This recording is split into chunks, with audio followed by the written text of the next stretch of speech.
Welcome to part 12 of the Java learning series by Tech Margadarshi. In this part, we will explore how to traverse and process data in collections using iterators. We will also learn important concepts like comparable and comparator for sorting.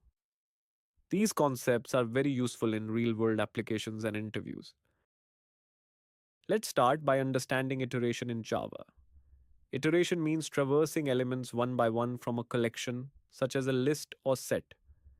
We use iteration when we want to access, process, or modify data stored in collections. Traditionally, we use loops like for loop or for each loop to iterate through elements. However, these loops have limitations, especially when we want to remove elements safely during traversal. To overcome this, Java provides Iterator and ListIterator, which give better control over iteration.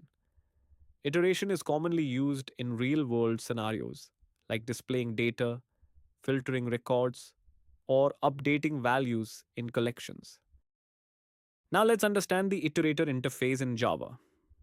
Iterator is used to traverse elements of a collection one by one. It is part of the java.util package and works with all collection types like list, set, and queue. Iterator supports only forward traversal. To use it, we first get the iterator object by calling the iterator method on a collection. There are three important methods in iterator.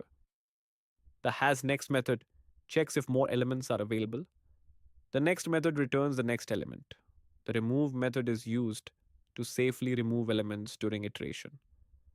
One key advantage of iterator is that it allows safe modification of collections while iterating, which is not easily possible with traditional loops. However, it has a limitation. It does not support backward traversal. Now let's understand the list iterator in Java. List iterator is an interface used to traverse elements of a list, such as array list or linked list. Unlike iterator, list iterator supports both forward and backward traversal. We can move forward using next and backward using previous. To use list iterator, we get it using the list iterator method on a list. It provides methods like has next and next for forward traversal and has previous and previous for backward traversal. It also provides additional methods like add and set, which allow us to modify elements during iteration. The main advantage of list iterator is that it allows bidirectional traversal and modification, but it works only with list and not with set or map. Now let's understand the comparable interface in Java. Comparable is used for sorting objects in a natural or default order. It is part of the java.lang package. To use comparable, a class must implement the comparable interface and override the compare_to method. This method is used to define how objects should be compared. If compare_to returns 0, both objects are equal. If it returns a negative value, the current object is smaller, and if it returns a positive value, it is greater.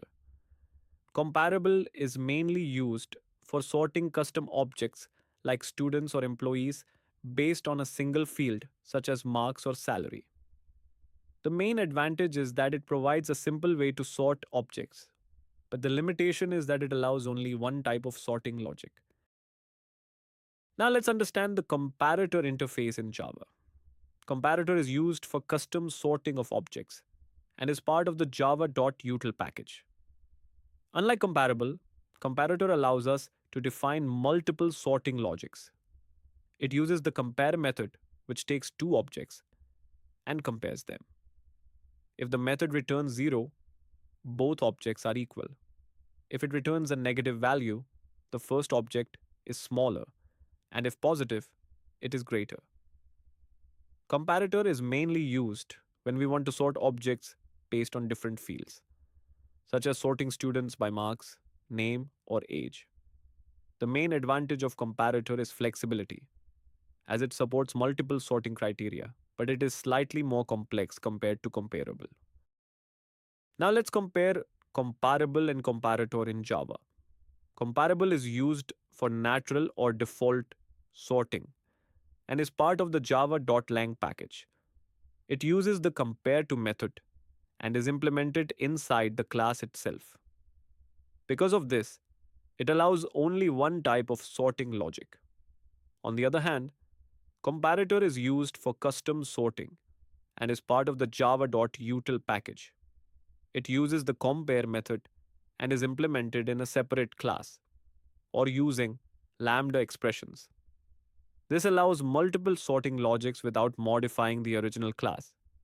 In short, comparable is simple and used for default sorting, while comparator is more flexible and used when we need multiple ways to sort data.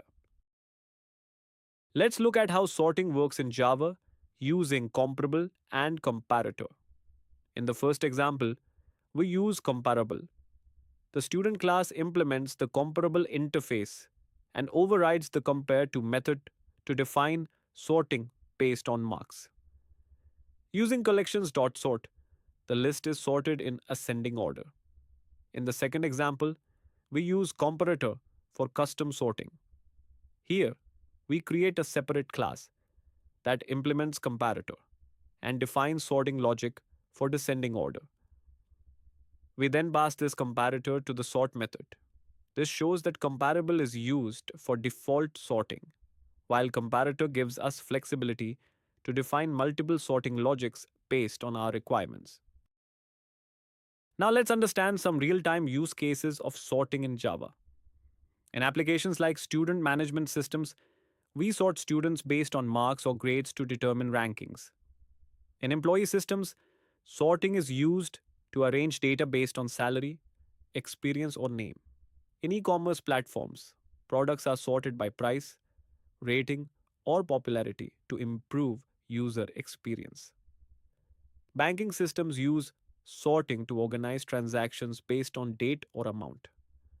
Sorting is also widely used in leaderboards, search results, reports, and logs, where data needs to be arranged based on priority or time. These examples show how important sorting is in real world applications and why understanding comparable and comparator is essential. That brings us to the end of part 12 on iterators, comparable, and comparator in Java. We learned how to traverse collections and apply sorting using both default and custom approaches. Practice these concepts to strengthen your understanding of real world data handling. Stay connected with Tech Margadarshi for the next part of our Java learning series.